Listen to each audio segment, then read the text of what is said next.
What's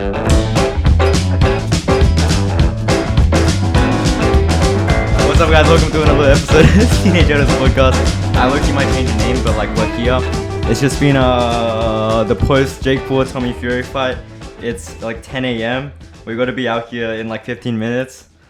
No, so we can go for longer. Yeah, we can go for longer. I'm just kidding. Of course, we're gonna go for longer. We got the new Prime drink right now. Actually, I went to the Prime drop, so a bit sneaky, but like we're gonna try Prime right now before it's released in Australia. Let's go. Is that the start? I don't know. That was a bit NPC, but That was so NPC. No, it's alright. we don't have to go to 11. I can go to like afterwards. I don't mind. I can say A little bit. Yeah. Whenever we feel like wrapping it up. Dude, I don't know how to like be in the podcast mood. All right, this is staying in. No, but how was the Tommy Fury Jake Paul fight though? What? How was the Tommy Fury Jake Paul fight? Good transition. Yeah, it was pretty good. I enjoyed it. It was a good watch. Shut the fuck. No, it was good. Who did you bet on though? I bet on Tommy Fury. I was worried that I don't know if they're scripted or not, so that was a bit of a worry. Nah, they're not scripted. Yeah, I don't think they are. So I bet on Tommy Fury. I think he had a little pressure on him, but I thought he'd come through. It was closer than I thought though. I thought Tommy Fury should have handled that easily. Jake Paul should have won. Oh, I mean, I'm a Jake Pauler from day one. Since every day, bro. But like, unfortunately, he didn't clutch up today.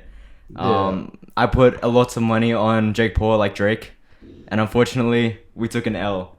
Jake Paul bet 400k. I bet $6.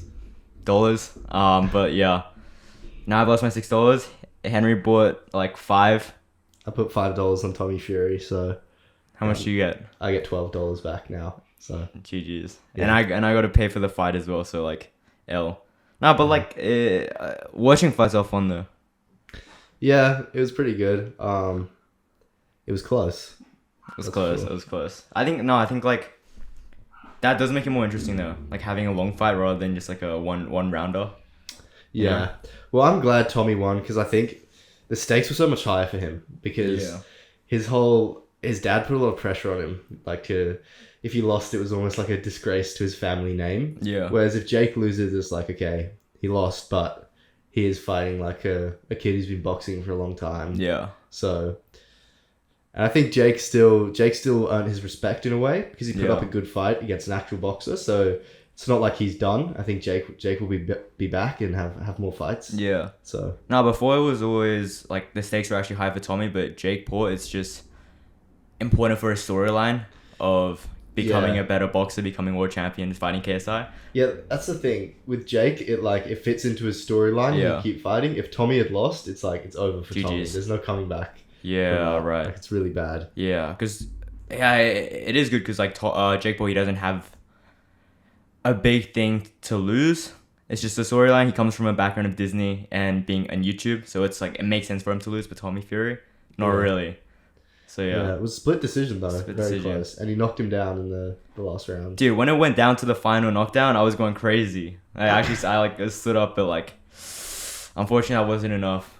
Like my boy Jake was just getting smoked the whole round. Yeah. Like I think the difference between a real boxer and an MMA fighter is just like he was so peculiar with his punches. Like every MMA fighter. Oh, I mean like he fought like like Woodley and stuff. I think so. Like all of his jabs and stuff just hit like land like straight on. It's like a lot more technical as Yeah, like every so often, bang! Like you don't even see it coming. Yeah, because I think with probably against Tyron Woodley and stuff like that, it's more of a who can land like a power punch kind of thing. Like, bro, did you used to like watch the Tyron fight though? With like I did, his big like knockout point. Yeah, like it was kind of just between the two of them who could land like a knockout punch. Mad. Whereas this one was a lot more like Tommy's really technical. I think for that one though, like, Tyron Woodley was actually winning for the most part in his earlier rounds with Jake Paul, but then Jake Paul just landed that one big right hand. Yeah, and that was what I was hoping for with this like Tommy Fury fight. Yeah, but I think he landed a few of those today. But Tommy's so much younger. Tommy's only 23. That like, I think as you get older, that's when those knockout punches do more damage. Yeah, that's why like Anderson Silva got knocked out. No, I don't know. I think he ate a lot of those punches, like Anderson Silva. Like he got hit with a bunch, but then he did. But Like so did Tommy and Tom. Like, I don't think Tommy he got kind of hit with saved any him. like extremely big ones. Like the one against Tyron Woodley, that was just a whole body like swing like punch. Yeah, All no, of the other ones there are a kinda few. just, There are a few big ones. I thought. A little bit. I reckon. Wait, let me be back. I'm gonna put on some socks. It's like last time in the episode I didn't wear Oh, socks. bring the dogs out. It was like he like a little worse. Put the dogs away. Yeah, The viewers don't want to see that. It's just me now. I'm looking at this prime. Take a look. We take a look at the viewers. 20 calories. That's pretty good. If you're on that low calorie diet. Only 1 g of sugar. Vitamin A. Not bad. I've never tried this before. More of a Gatorade person myself. I was just, keeping the viewers Dude, entertained. I don't have any like Whilst you put your Nike socks. you put your socks on. Like, it's all good. You don't need 5 socks for the pod. Nah, I do. They're not gonna judge you on your socks. yeah. My socks I got the basic ones on. Yeah, but those are like the fire ones. Are they? Or just like the Nike ones. Oh. Jake Boy has like a Nike tattoo on his ankle. Oh, like, really? With the Nike Nice. centers. That's cool. We're trying to try Prime though. Yeah, sure. Whenever you want. Dude, I wanted to like do a pod like last week, so it's like brand new, fresh. Now it's less relevant, but it still hasn't released yet. Oh, yeah, bro. It was meant to drop at Woolies because I work there, and it hasn't been there. There was like false information. Like it was meant to be dropping. And Yeah. We all thought it was, and it's still not there. So there's some kind of delay. So I think you're still fine. I think we're still because fine. I think it's still yet to kind of be released. I think it big comes time. out. This is kind of like a transition, but it comes out on March 18th, something like that. But how I found that out is because it's actually announced in the latest Logan Paul YouTube video, which your boy is actually in. Nice. Yeah, I'm in like for a frame though. Like it's like a fine Wally type situation. So technically I'm in that, but like yeah, A little claim to a fame. little flex. When we share one fun fact, that's gonna be me. Bro, this is so cringe. I'm like neeking out so much about this. All right, Drink Prime. This is the Australian review. It hasn't yet released in Australia. This is from Logan Paul and KSI themselves. I got handed it out by like, I swear they hired like supermodels from like LA like to hand out the thing. That's a bit corny. A little bit, but like, fuck. All right, let's go. We trying to drink it. Yeah, sure. We got the ice pop flavor. Is it unopened? It's unopened. Damn. Brand new. I was just saving it for potentially a pod. Damn, I'm glad you got me in for this one. See the sound. Ooh, that was a nice bottle crack. I'm not gonna smell it just in case it's like.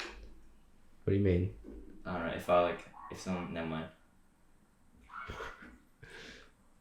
All right, don't drink it. Drink Prime. Now? Right Not now? yet. Let me have a...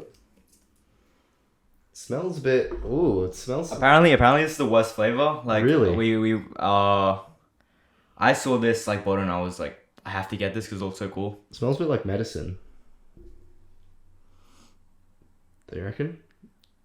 A little bit. A little bit like Yeah, it smells Nurofen. like, yeah. But like I like Nurofen, so... Yeah, Will Suey was with us and then he apparently got the spot and he traded it in. Oh, But alright, well, cheers. cheers, bro. Cheers to losing my $6. Yeah, me making 12. Drink Prime. With Alright, Tommy ready? Fury.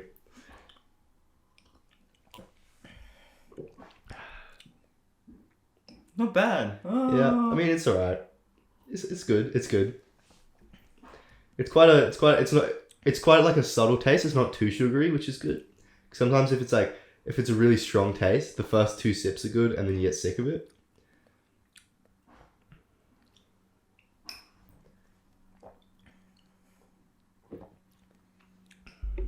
It's not bad. That's pretty good. How do you describe the flavor? Like Nurofen, definitely. It tastes a lot like Nurofen.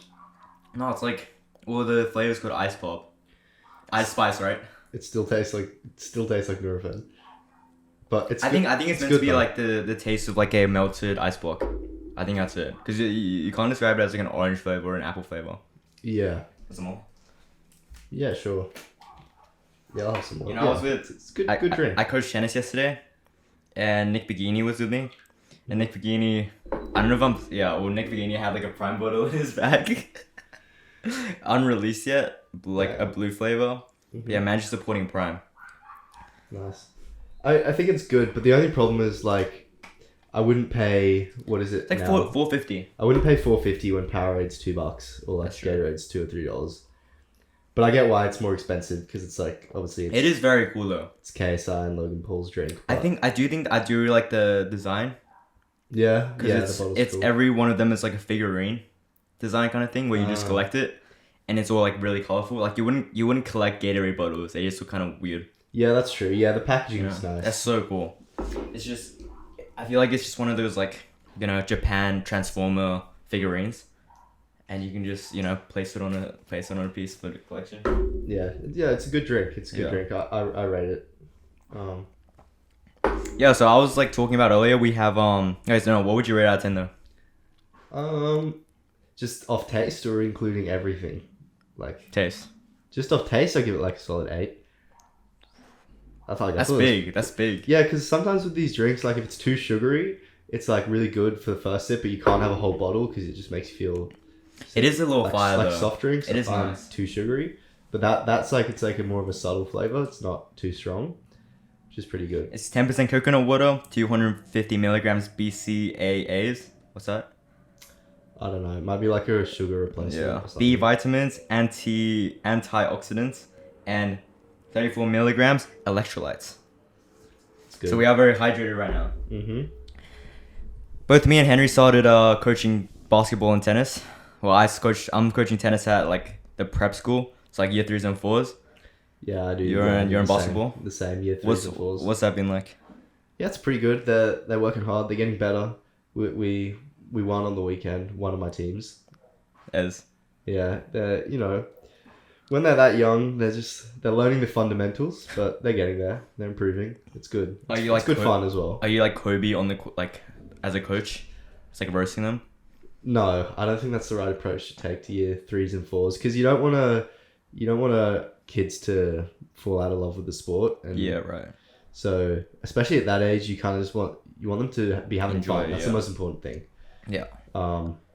Like if you get a kid who's like much older and they have really high ambitions in their sport, then you might want to take like a really disciplinary coaching method to push them to do their best. But you know, when you got kids who sports compulsory, so they're just there because they have to be. Some of them they want to have fun. Yeah. They're with their friends, so.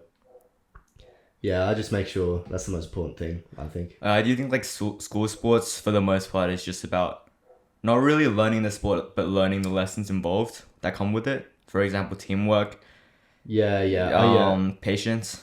Yeah. Confidence in yourself. Yeah, I mean, I put a big emphasis in my team with like making sure they're behaving and like following the sport, I don't know, etiquette and stuff, just to... Yeah. Boys, shake hands with the opponents. Shaking hands, that kind of stuff. Make sure they do all that. Yeah. Because, it's good for them to learn that when they're young. Yeah. Yeah, for the most part for me, like the boys that I was coaching, they were like, you know, extremely fun. The first day I went, it was so extreme. I never stopped hearing my voice, just going on like a cannon the whole time. But yeah, like a couple ones later, I was with some better kids, so I didn't really do anything. I was just standing around, and then I realized it was actually so boring. I'm doing less work and I'm still getting paid the same amount, but it's just not as fulfilling. But yeah, like for the most part, like the kids are all like, you know, so fun. They just joke around, just crack jokes at absolutely nothing, and you just kind of like crack the same really dumb, like meaningless jokes with them, but it's so fun. Oh, dude, my kids like gritty and stuff, and when they score and do stuff like that, it's pretty funny. In senior school, aren't you not meant to celebrate? Yeah.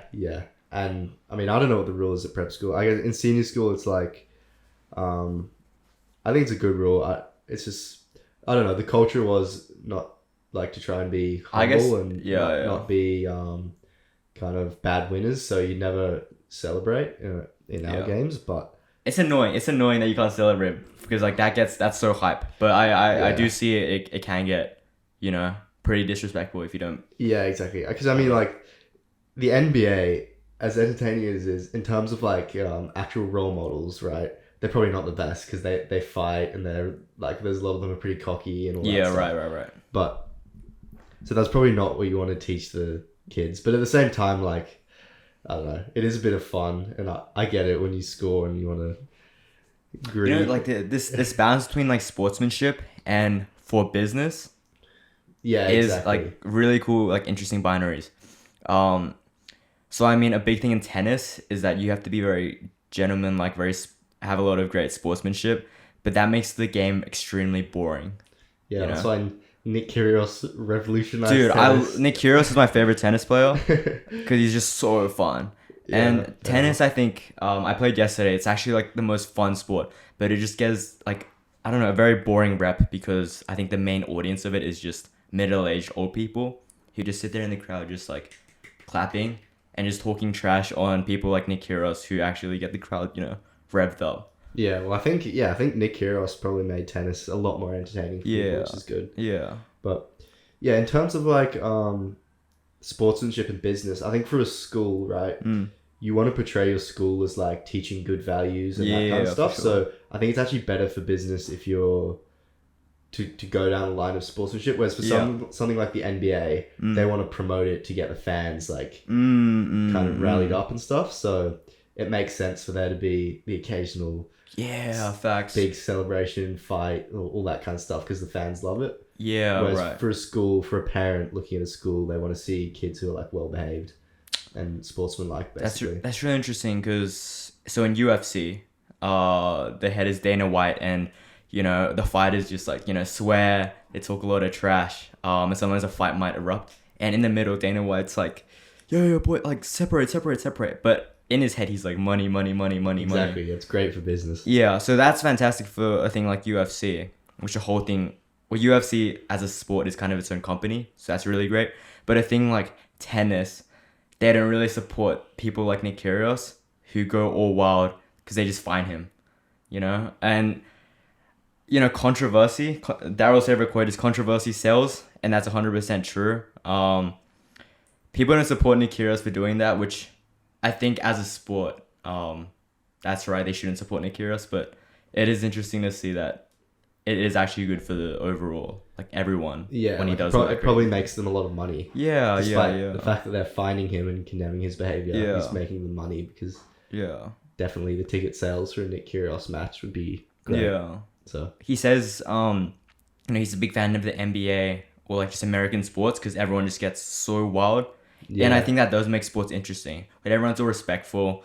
Watching the game of tennis, it's just very, very boring, I think. They're just saying who's the stronger player, who has the most sportsmanship and respect. And with everyone on the tour like that, it's just, Yeah, I get nothing's exciting. It's not a very young sport. Yeah. So... Nick Kyrgios, like I think that was his sort of purpose for a big part to get really wild, get the crowd really and you know what? He's probably inspired a whole new generation of tennis like yeah, for sure, who are gonna grow up and gritty when they win Grand Slams. I never like when I was younger, I was like, these people are so immature. People who like rage and stuff on the court, and like smash rackets. That was my point of view, and that's what, all the middle-aged, people say as well. Like, oh, they're so immature. They have to have more respect and not, get mad. It's just a tennis game. But is it really just a tennis game? Because their whole life depends on it. Yeah, I mean, I don't know. I kind of agree with both sides. I can see why it's like it's unsportsmanlike and stuff. But then again, like with the UFC especially is like a big one where the whole... Yeah, sorry. We good? Yeah. Like, it just makes it so much more entertaining. Yeah, the trash. for sure. Like, imagine if everyone in the UFC was respectful, it just wouldn't nowhere near be as entertaining. Yeah, 100%. So, yeah, like people like Conor McGregor, people like Jake Paul, they make a fight so interesting. Yeah, because it's like it's not just a fight; it's like a whole story. Yeah. The whole build up. Yeah. Otherwise, the press conferences would just be a bit like. They'd just be a bit dry. It's gonna be a great fight. I'm just here for business. Yeah, like sick. That's it. Yeah, and that's the thing with I mean, basketball is not a, there's like still a little bit of storylines, I think, right? I mean, not really. Some people have like beef with other players, but it's just about Yeah, I think what makes the NBA probably so entertaining is yeah. Well, I think NBA is definitely just the content of the sport as well because it's so athletic nowadays. It's crazy and they've changed the rules to make it more exciting as well. The shot clock, stuff like that. Was the shot clock not a thing when like Jordan and stuff were playing? Oh no, I think it was with Jordan, but like Okay. I don't know, just in the history of the NBA, Sure, yeah. they've tailored it to make it higher scoring, more action. More fast. Yeah, because like you know the EuroLeague where Luka Right, yeah. used to play. He said it's harder to score in the EuroLeague than it is in the NBA. Not because right. Yeah, not because the players are better, but just because of the the rules, the defensive rule, the 3-second violation that doesn't exist in the NBA. I think, so. Yeah. Wow. Yeah. So, what do you think about the debate between Jordan and LeBron? So I actually LeBron is all-time highest scorer. I used to be completely Jordan, like 100% Jordan. I don't know, just because of his legacy of three-peating twice is so crazy. Oh, but yes. Yeah. Now I have like a new opinion, which I've kind of emerged, which is I feel like the pure better basketball player is LeBron, but the greatest, because great kind of incorporates legacy, that's Jordan. So I respect that. Yeah, if I give like another example, right? In let's say boxing, Mm-hmm. you might say the greatest boxer would probably be like Floyd Mayweather because he's got that 50-0 like legacy. That's like you can't get better than that. Yep. But then the best boxer, in my opinion, would be like prime Mike Tyson. As in the best, as in like cannot be beaten. Kind of. You mean like, you mean like as in if they fight or like. Yeah, what? Just the pure best boxer in his prime, I think, was Mike Tyson. But legacy incorporates like the whole career, wins, losses. Because Mike Tyson like lost a few fights at the end of his career. Obviously, he had his trouble with the law, all that kind of stuff. Yeah. So no one really puts him as the greatest. But I don't know. That's the kind of the way I think about Jordan and LeBron. Because LeBron doesn't have the same amount of rings. People also say the game's harder or the game's faster, like we just talked about today, and there's more talented players today. Yeah. Which is, like, most definitely it's going to be more true. Yeah. But I think LeBron's the better player, but Jordan's my GOAT, I think. He has a cooler storyline. Yeah. And just like a better overall career in terms of those 6 championships. That's what I think. Damn. Maybe, yeah, no, I do like that. Like, there's 2 sort of sections to a GOAT debate. Yeah. Yeah, okay, no, yeah, that's a great point. Yeah, so, like, tennis as well, there's, Djokovic, Nadal. Federer. And people say Federer's the GOAT, but then I think Nadal and Djokovic has more, like wins and stuff. Yeah, it's like with tennis, like an example, it's like Federer is like the most likable one who kind of inspired so many generations. It might be like kind of the GOAT, but then I think Djokovic probably is like the best. And I don't know if he has more yet, but he will win more because he's still young, I think. Yeah, He probably will end up I think he's tying with Nadal in like 23 or something like that.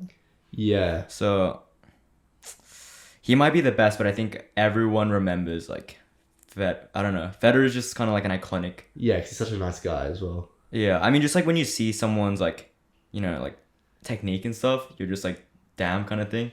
Just like. Yeah. Jordan just with that flair. Yeah, exactly. Yeah. I had a point before, but. What was about? I don't know. There's something about the sports. Basketball, like. Okay. I'll talk about this, but it was kind of like back then. When I talked about like sportsmanship and business, I saw a clip the other day, where like I think a ball, like a goalkeeper ran to the ball and slide tackled the ball, where it was out, and obviously the goalkeeper was out of his goal. So then the other side just like as quickly as possible grabbed the ball to like throw it back in. Yeah. Do you know what I mean? And the goalkeeper, he like instead found an extra ball and just chucked it onto the pitch, so they had to like stop play. Oh right. Yeah. So Do you understand what I'm saying? yeah, so he kind of like cheated it away. Yeah. I mean, he got a violation, yellow card, but then he 100% saved like the goal. Yeah. That's unsportsmanlike, but I mean, for someone whose whole sort of life, not just, I guess, the respect they get from their friends and family for if that team wins. If they win, they get money. They actually can live a life. Yeah. I mean, that's like a common debate. Yeah. Just like in anything in life where it goes between doing what's like morally right or doing what's like for the greater good. It's like, would you steal bread to feed your family? Exactly. Yeah. But yeah, I think like things like these binaries, you don't really need to figure out one side or the other. Sure, everyone's leaning towards sportsmanship, but having this debate does make life interesting. We don't have to figure it out. It's just, that's that. You can have a bit of, Yeah. deception. You can have a bit of sportsmanship, and that's what makes it interesting. Yeah, I don't think you have to go fully one way or the other. I think it's like a spectrum. You just have to make a decision on what you think is the right thing to do in the time. Because it's like in one of the FIFA World Cups, I think it was this like a semi-final or something like that. I think it was Uruguay versus, I can't remember who they were playing. It was maybe Ghana or something. Yeah. And the guy shot, and you know Luis Suarez? Yeah. He handballs like right in front of the goal. Like basically he like, as if he was the goalie to save the goal. He gets a red card and the guy misses the penalty. So it's like, it should have been a goal, but Luis Suarez handballed. But Was that towards the end of the game? yeah, and I think that like decided the fate of the game. So like that's an interesting one. Do you think that's like really bad unsportsmanlike conduct, or do you think he's a hero sacrificing himself, giving himself a red card? No, you can't say he's a hero because it's for the betterment of the team. People would say that's unsportsmanship-like, and you know what? I do agree that it's good to have these haters like who say that's unsportsmanship-like.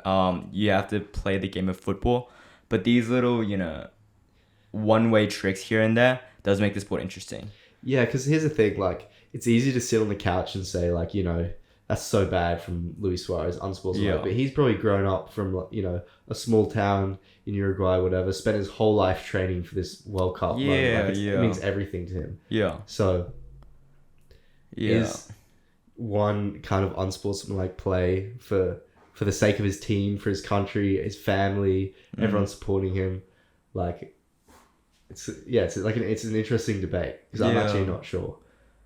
Before I would just be like, okay, these little tricks of deception in sport, just let everyone go loose with it. But I think having the social belief that that's wrong is good. So like so the game just doesn't get fully just corrupted. Yeah, I get what you mean. Yeah. Like in tennis, back again, like Nick Kyrgios is known for those like underarm serves. Yeah. And people are like, oh, that shouldn't be, right. But that's, part of the rules of tennis. You can do that. And that does make the sport of tennis more fast, more dynamic. You got to think quicker on your feet. And that makes it more interesting. But I think if everyone does those little quirky, deceptive tricks, that like messes up the sport of tennis completely. Yeah. Your conclusion, yeah. That's what I think now, yeah. Yeah, well, that's interesting because that's actually like a legal move. It is. Like, in tennis. It is. But it's... Again, I think it's part of the audience. The audience demographic is just sort of like old or middle-aged people who kind of see tennis as like a white, like, what do you call it, country club kind of sport. Yeah, I get you. And that's just the sort of thing. Yeah, there's like a similar one in cricket actually where you can kind of like run out the batsman before you bowl. Look. Oh, you haven't read the Kobe book yet? No, I haven't read the Kobe book. Thanks. Yeah, like the Kobe book. A reason why he was the best is because he studied like the entire rule book of the NBA. He actually like full on read every single rule, so he really understood it. So he knew which parts of the court he could do something illegal and the refs couldn't see. Because I think refs on the NBA, they can only cover a certain area of the court. Right. So that's why there's always like a lot of controversy when a player travels and people are like, oh, the refs in the NBA are trash. I think that's just part of the game. Like they're only allowed to cover a certain area. Yeah, I mean, I can't hate on that. I just love Kobe. Everything he did was so cool. Mm-hmm. Like, there's just so many good Kobe stories out there. Like ex-players have said about stuff where he'd like, the ways he'd get in people's heads and like stuff like that.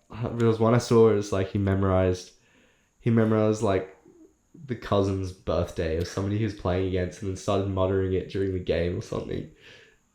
You see, yeah, things like those, I think people would say, "Oh, that's shouldn't be right," but I think it's awesome. I think it's hilarious. To win, I think you gotta have these mind tricks.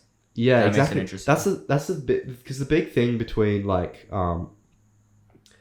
what I've noticed in many sports as well, it's like a separate point, is we're taught to be humble, right, and to not have an ego. Mm-hmm. But a lot of the athletes that make it the furthest are the ones with the ego, because it's what drives them. For sure. Like if you're too humble and like kind of you don't overestimate your abilities, it almost doesn't push you in a way. Yeah. 'Cause if you look at like there are some examples like Messi, who he's gone really far and he's really humble. But I think like in a lot of the other sports, like the ones who made it the furthest are actually the ones who kind of got more of an ego, because once they talk so much about like how good they are, they have to back it up as well. Yeah, I mean, you self-manifest it. Yeah, like Conor McGregor. Is a prime example. Yeah. I watched a documentary the other day. The Notorious documentary, and he's from the start. It's so cool because they started filming him when he still had like a job before he quit to pursue this sport of MMA. From the get-go, he was just like, okay, well, I'm gonna become the best. I'm gonna join UFC. I'm gonna become the world champion. And he kept on training, and he got there. So there was a quote by the song Mercedes. No. I don't know. Oh, it's like a drill song, and he said like, I was like, fuck being humble. Like, what's that done for me? I don't know. Do it like being humble has done nothing good to me. Something along those lines. And that's honestly true. Like, yeah, I mean, there's two sides to it, because then you got Messi, who's like, he's the most humble and he's made it far. So you don't have to be really, I feel like, arrogant to make it far, but but you do need that internal delusion to get far. Yeah, exactly. Yeah, like the internal belief that there's absolutely nothing that can stop me and I'm the best kind of thing. Yeah. Even if you don't maybe portray it to other people, because then you might get on people's nerves. But do you ever get this idea of imposter syndrome? Do you know what imposter syndrome is? Maybe explain it to me. Imposter syndrome is when you achieve a level of success, but you believe that you shouldn't deserve it. It's like your skill levels and abilities shouldn't get you there. And it was just by like a random luck or something. Say you become like captain of a school, and then you feel like, wait, I don't actually have the skills. Like I don't have the abilities to do this. Yeah, a little bit sometimes. Yeah, I think so. Like you've already got a lot of success in a bunch of math tests, and the next one you're like, wait, how did I even get here? Yeah, I get what you mean. Yeah, I think so. I think it's easy. Yeah, I don't know. I think it's easy to doubt yourself sometimes. Feel like you don't belong when you're amongst a lot of talented people. Yeah, that's right. Especially because a lot of people. I find like a lot of people, especially in class or something, when you feel like you're struggling with a topic and you don't know what's going on, and everyone else around you kind of seems like they know what's happening, but they're also struggling. Yeah. And everyone just puts on that persona like they know what's going on, but realistically no one knows. So I guess that's what you're kind of talking about. Exactly. Yeah, right. I feel like I've kind of hacked and like barely stepped over the line for my entire life.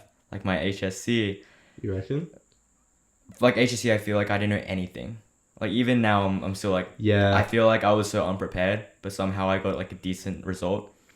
And that applied to like, applying for jobs, applying for college, like tennis as well. Even I just like, I feel like I'm just garbage, and I don't have what it takes to actually overcome the challenge, and I don't even know how I got here. Yeah, I think that's just your own inner voice, like doubting yourself. I think it's like one of those things where you feel like you don't belong, but everyone feels the same way. It's like everyone's in the same boat. It's just like, I don't know, it's easy to overestimate the abilities of everyone around you. And, I don't know, put yourself below them, but it's probably not the case. I think everyone for the HSC felt like, going to those, did not feel 100% going to those exams. Like when it came to our year group, what I always said to everyone else is I've always thought like my year group was a bit, you know, not as smart as the year groups above us. That might be the case, but I think it's sort of that self-doubt that I feel like I always look at people who are older than me, and I feel like they're so, you know, mature, they're so like prepared with everything in their life, but when it comes to me, I'm like, I'm just a kid, you know? I don't know, how am I meant to manage everything? Yeah, it's weird. I feel like looking at a uni student when I was like in year 7 or 8 looked so old. Yeah. And now like looking at myself and my friends as uni students, I'm like, we still feel like kids. It's so weird. Yeah. I think that might just be life. I think everyone just has to put on that persona that they do really know everything. That's what I kind of had to do for tutoring.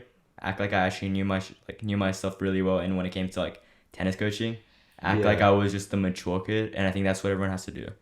To rise to the occasion, you know? Yeah, you should like step into the shoes. I think everyone feels a little bit out of their depth. So you should just step into the shoes and do your best and like learn on the job kind of thing. Yeah, for sure. And then, do you have a LinkedIn?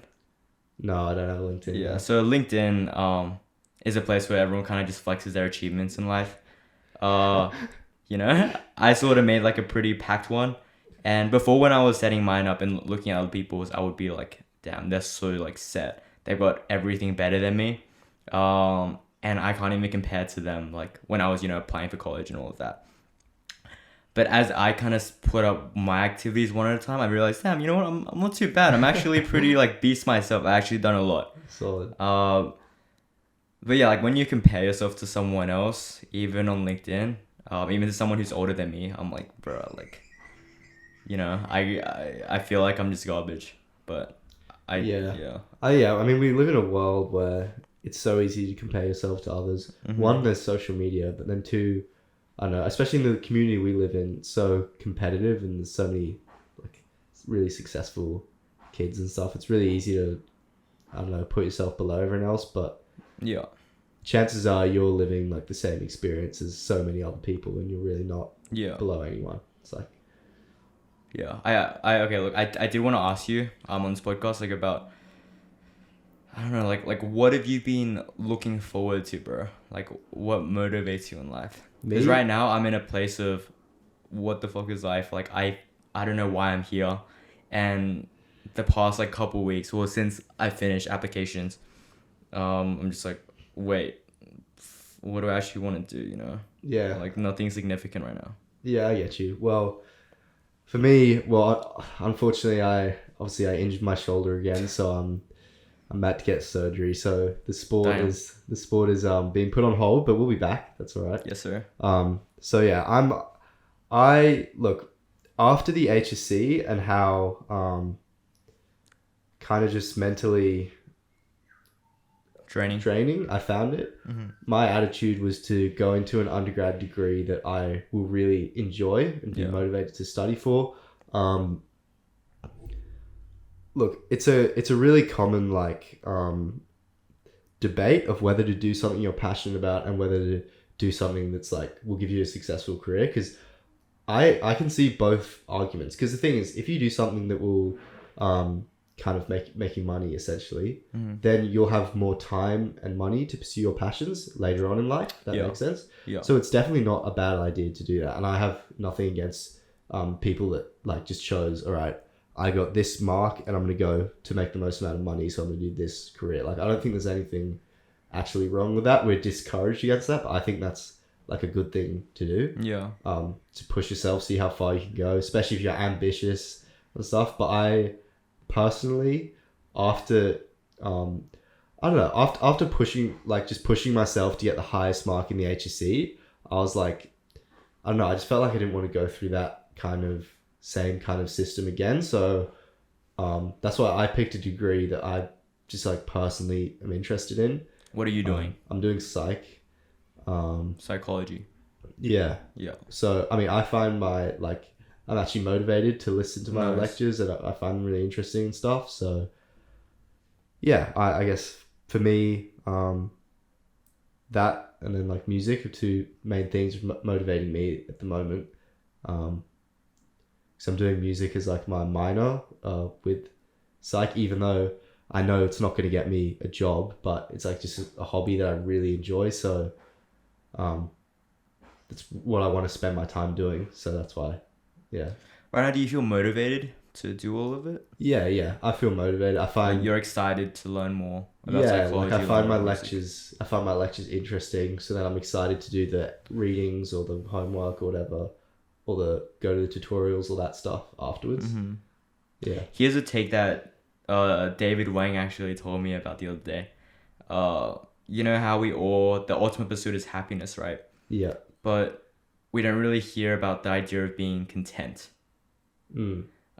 Sure, like you can be very, what David said is you can be very happy, you know, for example, pursuing art.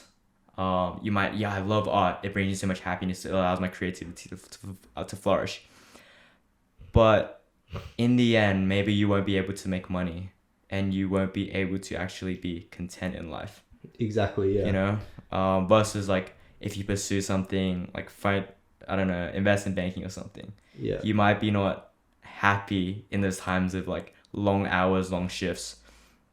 But in the end, you'll have money to fulfill your family, to pay for the things in your life, so you're actually content. Yeah, and the thing is, if you do investment banking, you earn a lot of money, then maybe you can retire early and you have years to spend on your art. Yeah. That's like the big trade-off. But like I personally still haven't figured that out. Like I'm trying to work that out, what the trade-off, whether to pursue something that'll bring me more time to kind of enjoy my hobbies, my passions, whatever. Yeah.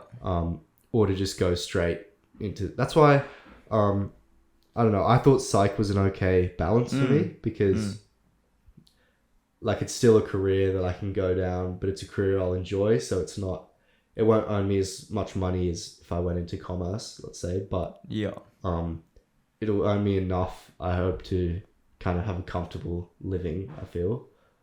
And it's, if I enjoy it as well, it's like I can kind of get both. That's what I'm aiming for, basically. Yeah, for sure. But, yeah, I mean, look, like right now, I feel like I just on this vehicle that's been moving for so long. I mean, in all honesty, like I haven't taken a long break.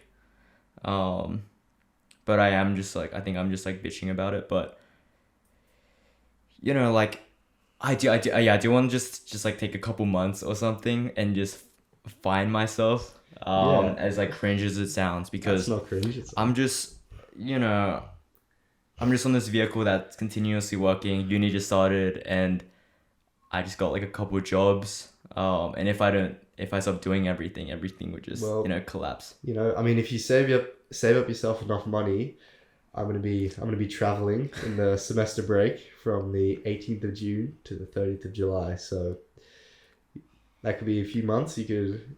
Or tag on along. Yeah. Tag along. You come for a week or 2 weeks if you want. Yeah, sweet. Yeah. Thank you, buddy. Yeah. So like, that's a big thing I'm looking forward to as well, because I'm working a lot at the moment, but it's for that. So. Yeah, my kind of my belief system and my conclusion of how to sort of like enjoy life is just to see life maybe as a vehicle that does just keep moving, and you are just kind of looking for those small wins here and there. It is just a journey that never stops. You're just meant to enjoy like these moments as you go. Yeah. I think it's important, even if you are doing something super ambitious, to try and enjoy the journey and not get lost chasing some kind of happiness that you'll never find. Yeah. Like, I don't know, you know how there's like that thing where it's like a guy sitting on a pig with a carrot and the pig is constantly walking towards the carrot but never quite catches it. Okay. Like, I feel like you don't want to live like that for years and years and then your time runs out and you realize it was all for nothing. Yeah. Kind of thing. So, yeah. I mean, my kind of way of thinking was like, I know I really like doing stuff with people, like talking to people, helping people, that kind of thing. So that's why I'm still debating like whether I might try and do medicine, but I didn't want to commit to it because it's like such a huge commitment whilst I was still unsure and still young, because over the next like 4 years I kind of just want to do my degree, travel, really figure out what I want to do. And then if I decide I want to do medicine, I'd have to work pretty hard for that to do the GAMSAT. But yeah, if I decide I don't want to do medicine, I want to do something that's maybe less time consuming, then that's why I'm kind of doing psych. Right. because it's like you're still helping people, and it's a kind of similar in a way, but it's not as 100%. Not as much as a commitment as medicine, but then again, it's not as much money. So that's like for sure. That's the trade-off. For sure, yeah. I mean, I've just been finding it tough because there is no really end goal. I don't see like a purpose inside, and I think I kind of talked about this with Daryl. Like everything else in life is a reason and a motivation to do something.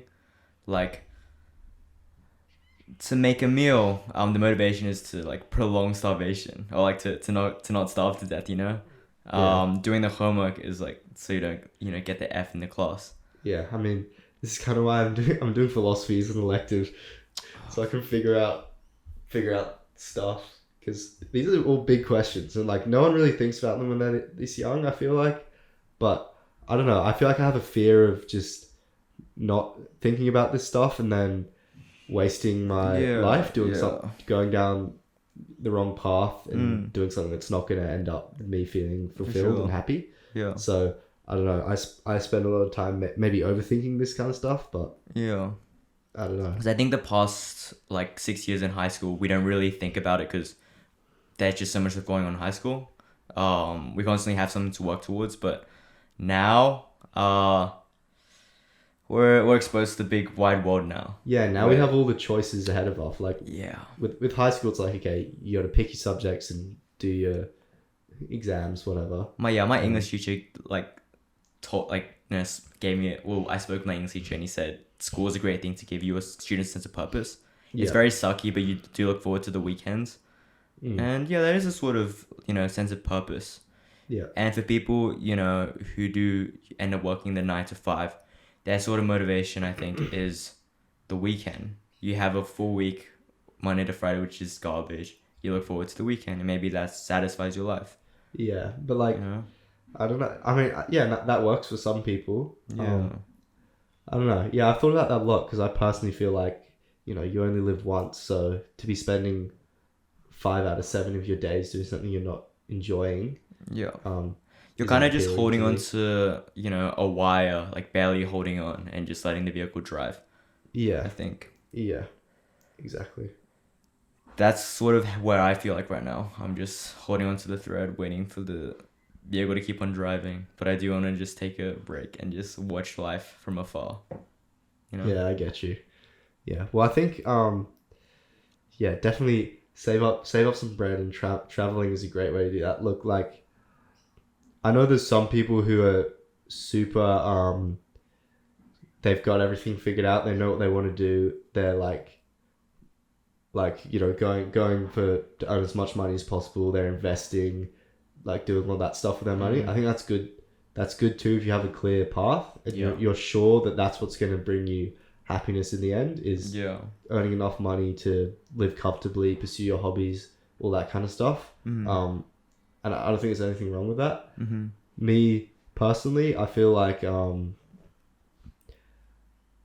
just not. I don't have that clarity. I don't have that tunnel vision where I'm 100% positive that that's what's going to make me happy in life. So that's why I am kind of just wasting a bit of money to travel. Like I'm going to work for 6 months and then just blow it just to go and see Europe basically. But I'm hoping that experience, like the memories because I'm going with a few friends, will be kind of worth it. When did you say you're gonna go travel? So the Sydney uni semester break, so June 18th to July 30th. So it's like six weeks. Damn. Maybe I'll tag along. Yeah. I mean, just save up as much as you can. If you can't come for the full thing, you can come for a little bit. My birthday is gonna be in Italy. Let's go. Yeah. That's sick. Free pizza, hopefully. Okay. Something. Yeah.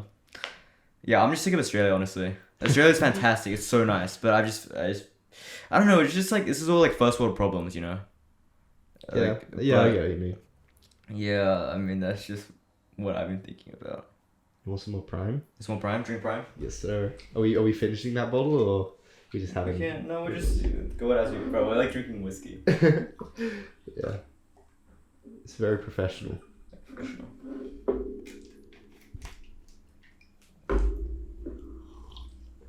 I've seen Travis Scott in Portugal actually. Oh my god, like the rolling loud thing. Yeah. Is it gonna be Astroworld though? I don't know. Oh god, I hope not.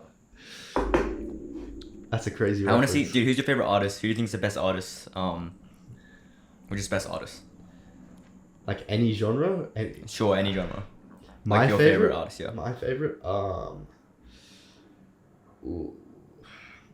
I've fallen off hip hop since. I feel like that was when I was a bit younger, my younger teens. Shut the fuck up. Yeah. It's like when you were younger. Yeah. Back when I was a kid and didn't know anything. You know, no, like, you know, year 9, 10, I was blasting like hip hop. Ray Shrumman. Did he say it? Ray Shrumman. Ray Shrumman. What's that one song? Black Beatles. No, not Black Beatles. Like the other one. Like the really crazy, cringe, like intense song. Rolex. Wait, no, that's not him. Rolex. That's Ayo and Teo. I don't know. But yeah, anyways.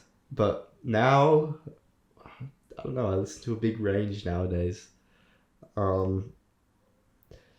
mean, I do quite like John Mayer a lot. That's because he's a really good guitarist. So, dude, I learned a lot of his music. Bro, do you want to make a band? You're already making a band. Can I potentially join your band? Yeah. I'm looking for people to form a band with. I want to jam. Who's in the band right now? Well, I mean, work in progress. Yeah, it's a work in progress. I'm trying to get Ollie to play. I'll get Ollie to play guitar. Yeah.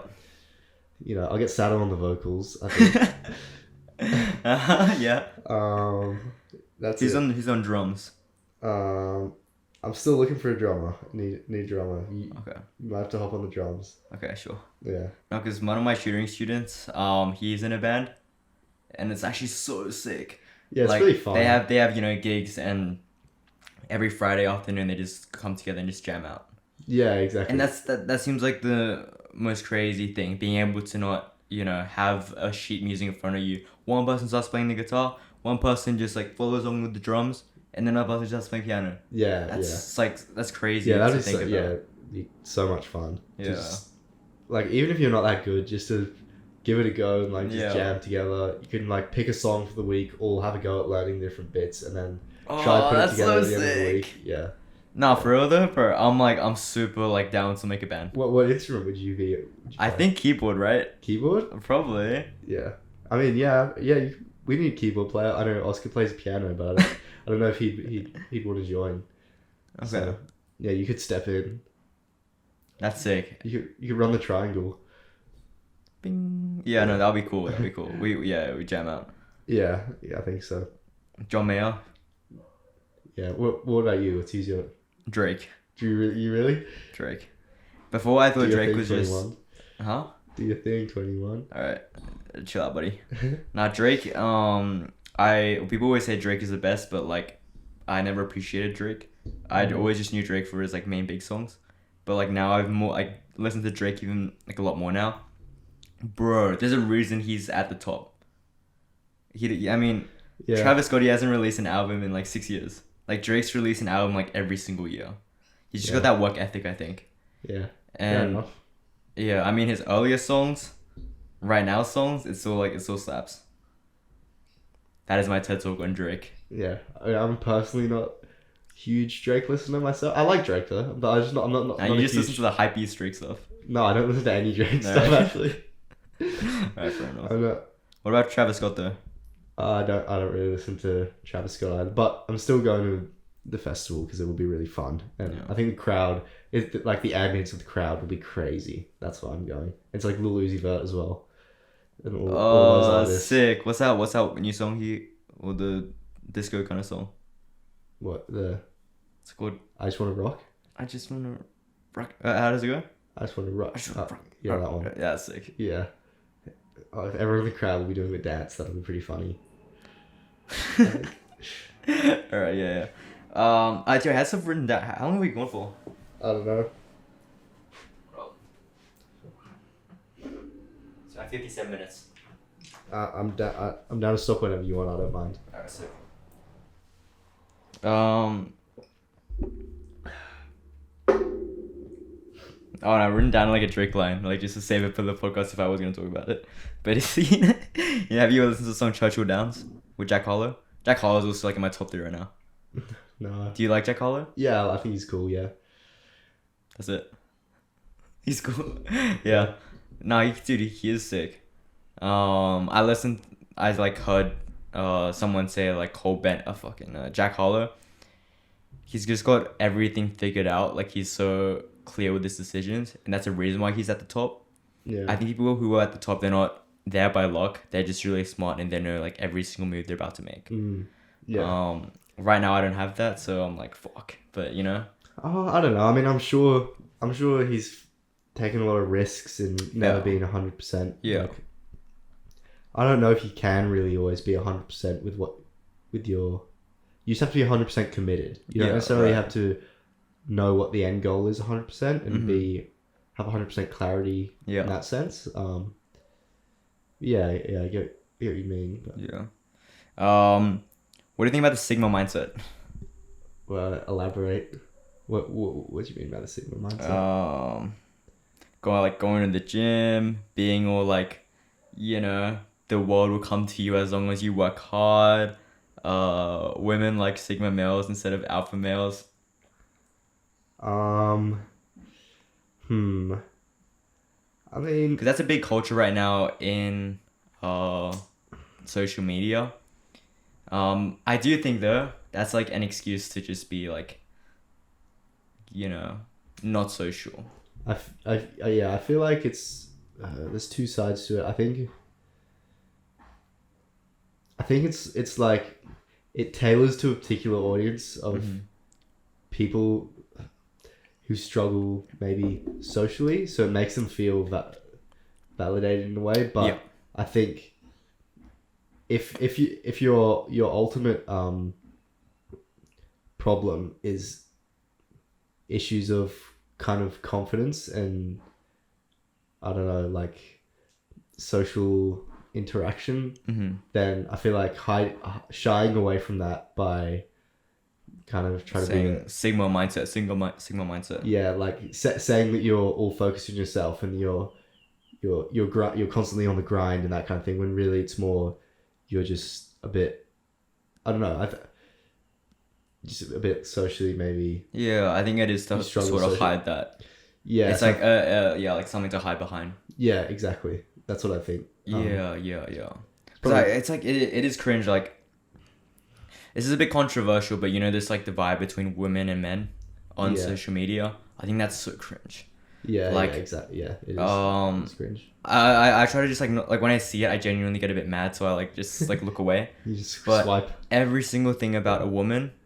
Wait, no, it's not even a woman. It's like a woman is involved. Every single comment is just very, you know, anti-woman. Like, it's all the men. Yeah, well, those are the type of people that comment.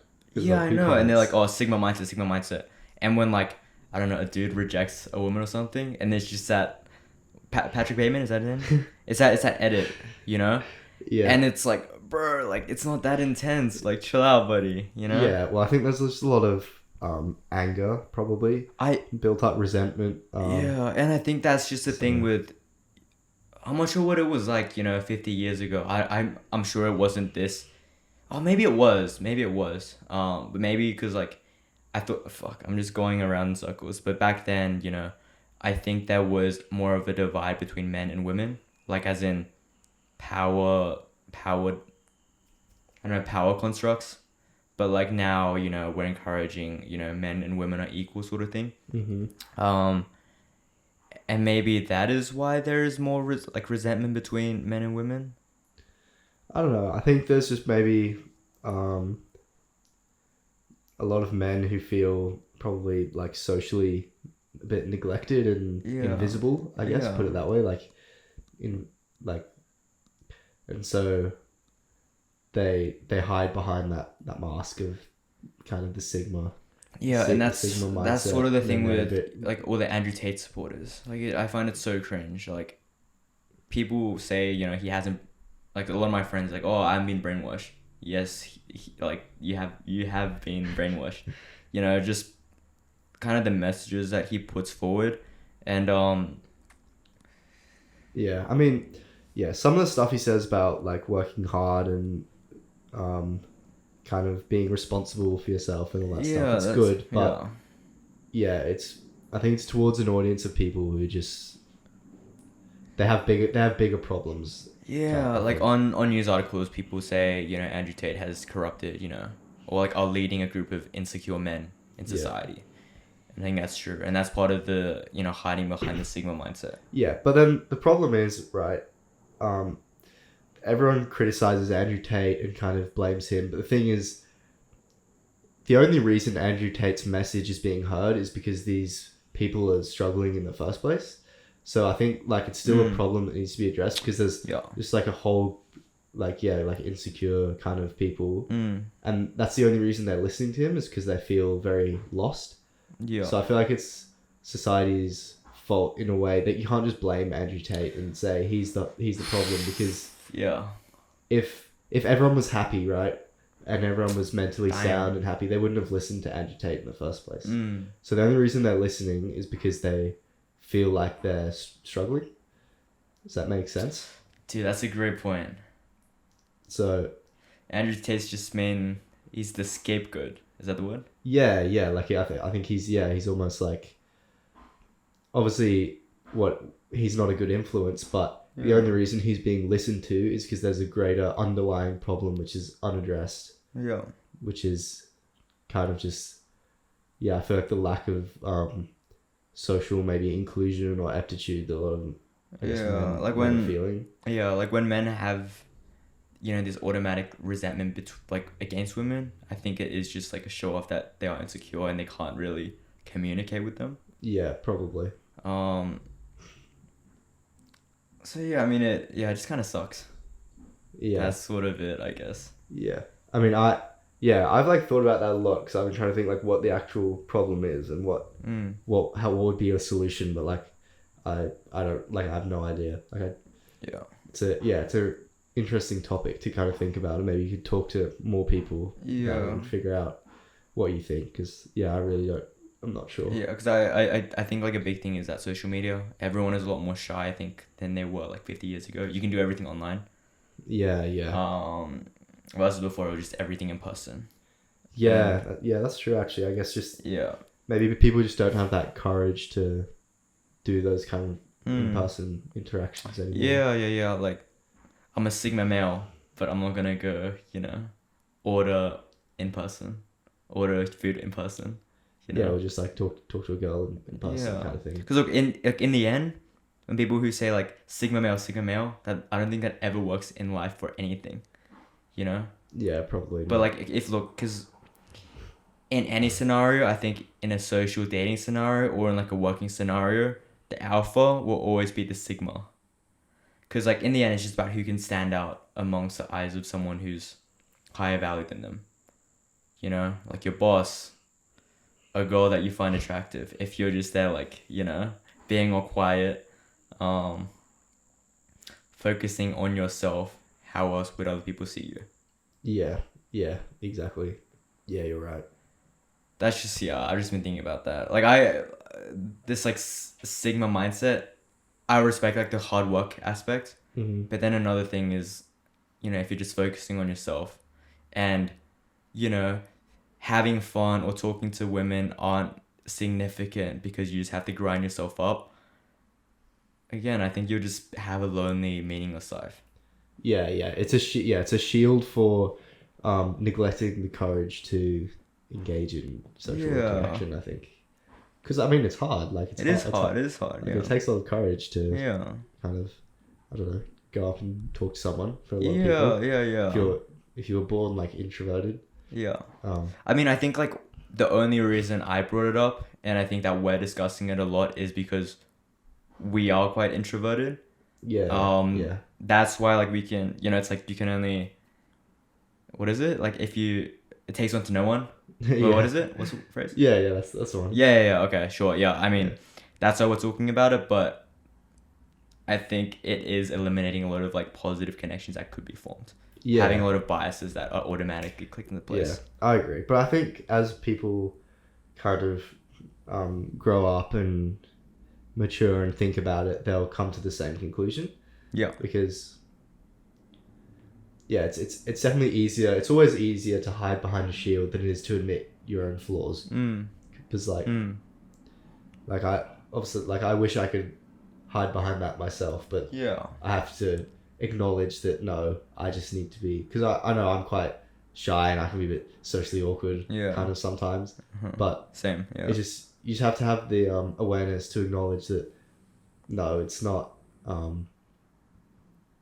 the problem isn't them, and I shouldn't focus on myself because it's all their fault. The problem is I just need to be a bit more confident and assertive and do my best, even if you do struggle, kind of put yourself out there a bit, you know?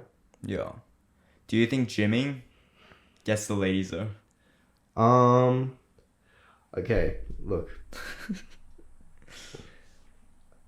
I'm gonna be real here. I think yes, to an extent. Yeah. Maybe not as much as it's advertised. I think gymming goes with that Sigma mindset. Focus on myself. Yeah. But like, not really. No, I think it definitely does. I think being good shape definitely helps.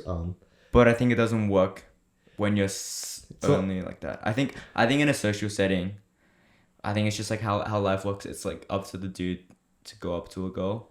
Yeah, it's not some magic trick that's gonna.